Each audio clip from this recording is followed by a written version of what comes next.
بسم الله. السلام عليكم ورحمة الله وبركاته. مقعي ولول سلا إبراهيم لول قرن حان ربا halkan inaan ka duubo maanso oo magaceedu la yiraahdo dawladnimo. maansada waxaan u sameeyay sababtoo waxay ahayd maadaama aan islaha dadka xukuumaya inta badan dad banaan ka imaanaya ahaayeen waxayna ku andacoonayeen inay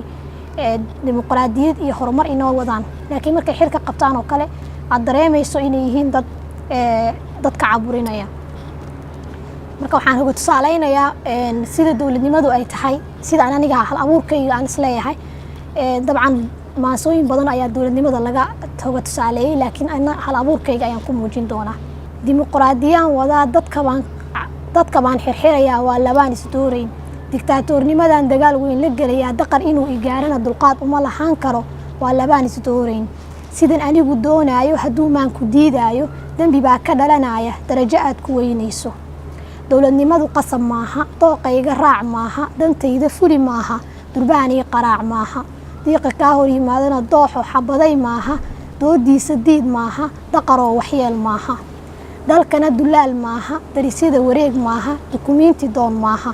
dariiqyadoo la xiran maaha daarahoo la gala maaha dumar loo xadreeyo da'yartoo la dira maaha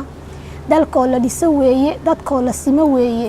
danahooda maqal weeye diirkooda u nax weeye duruuftooda eeg weeye darajadooda doon weeye daqligooda dhowr weeye danaystaha ka durug weeye daafurnaanku xukun weeye dibadbaxoo la dhigo weeye diintoo la sugo weeye damaacigoo la dilo weeye intaa waa dubaaqii rabbi iga dareersho da'layda maansada uga soo dabqaatay weli waan dardaarmiye ragga i duri doono dooqxun igu tilmaamo dacaayadaha fidiyow dembi aan yarayn iyo qaradumiska sheegow inta aadan dood iyo dibnahaaga igu labin deganaan adeegso duruustaba ku laabo